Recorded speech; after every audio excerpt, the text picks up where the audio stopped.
আজকের ভিডিওটা কিন্তু কাজকর্ম দিয়ে শুরু করছি। সকালে ঘুম থেকে ওঠার পর আমার কিন্তু অনেক কাজই হয়ে গেছে। এই যেমন ঘর ঝাড় দেওয়া, ঘর মোছা, বাসন মাজা। এখন কিন্তু আমি যাব রান্নাঘর পরিষ্কার করতে।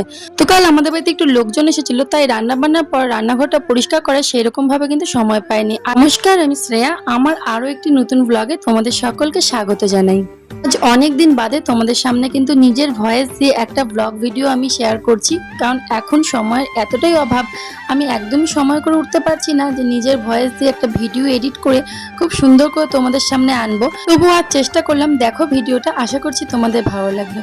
আজ তো শ্রাবণ মাসের তৃতীয় সোমবার, আর শ্রাবণ মাসের সোমবারগুলিতে আমি কিন্তু সকাল থেকে একদম নির্জলা উপোস থেকে দুপুরবেলা পুজো দিয়ে তারপর কিন্তু বিকেলের দিকে একবারই আতপ চালের ভাত খাই।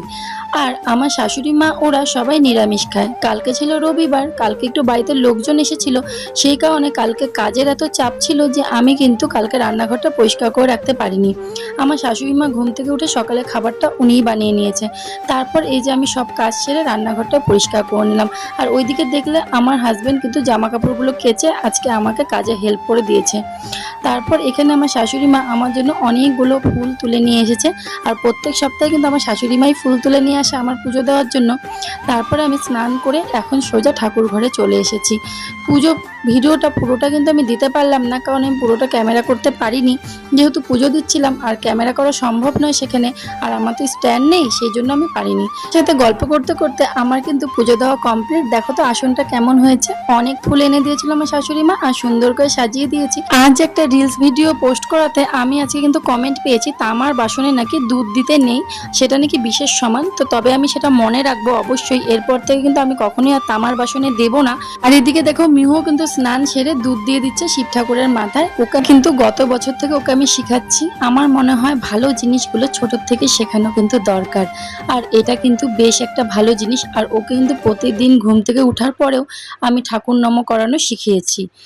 আর এদিকে পুজোর শেষে আমি এসে ভাত বসিয়ে দিয়েছি। রান্না করে নিয়েছিলাম মুগ ডাল, আর তার সঙ্গে ওল কচুর তরকারি আর একটা নিরামিষ তরকারি। আসলে কি সারাদিন উপোস থাকার পর না আর সেভাবে রান্না বান্না করতে ইচ্ছা করে না। আমি যদি একা খেতাম তাহলে তো আমি একটু সিদ্ধ ভাত করে খেয়ে নিতাম, কিন্তু এই যে আমার পরিবারের আরও লোকগুলো আছে, সেই কারণে তো আর হবে না সবার সিদ্ধ ভাত। তাই জন্য এই যে রান্না বান্না করে নিচ্ছি। মুগ ডালটা না খেতে আমার এখন আর একদমই ভালো লাগছে না, তাই জন্য আমি নিয়ে নিই। এই বিকাল 5টা নাগাদ আমি কিন্তু খাওয়া দাওয়া করে নিয়েছি। তারপর একটুখানি শুয়েছিলাম। ঘুম থেকে ওঠার পর আজ আমার এত ক্লান্ত বোধ হচ্ছিল, কি কারণে সেটা কিন্তু বুঝতে পারছি না। তার সঙ্গে ছিল প্রচুর মাথা ব্যথা। এই মাথা ব্যথাটা না আমার বেশ অনেক দিন ধরেই হচ্ছে। আমার ঘুমেরও খুব প্রবলেম হচ্ছে। রাতে না অনেকটাই রাত হয়ে যায় ঘুম আসতে, আর সকালে তো ঘুম ভাঙতে চায় না।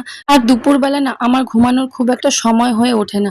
ওই সারাদিনের কাজবাজ সেরে তারপর খাওয়া দাওয়া করি, মিহুকে ঘুম পাড়িয়ে অনেকটাই বেলা হয়ে যায়। তারপর কিছুক্ষণ রেস্ট করি। তারপর বিকেলের দিকে চলে আসে আমার স্টুডেন্টরা, যাদেরকে পড়াই।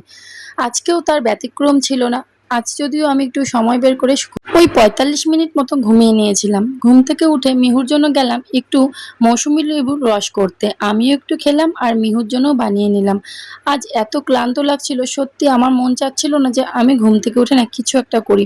এটা এই কারণ নয় যে আমি আজ উপোস ছিলাম বা একবার খেয়েছি, সেটা কিন্তু কোনো কারণ নেই। এই প্রবলেমটা না আমার বেশ অনেক দিন ধরেই হচ্ছে।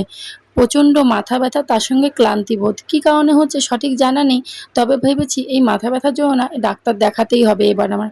আমার আগে একটা চশমা ছিল, সেটাও কিন্তু ভেঙে গিয়েছে। চশমার জন্য অনেকটা প্রবলেম হচ্ছে। আর এইদিকে এই দেখো আমার স্টুডেন্টরা চলে এসেছে। আর তো ক্যামেরা করব না, তাহলে ভিডিওটা আজকে এখানেই শেষ করছি। টাটা।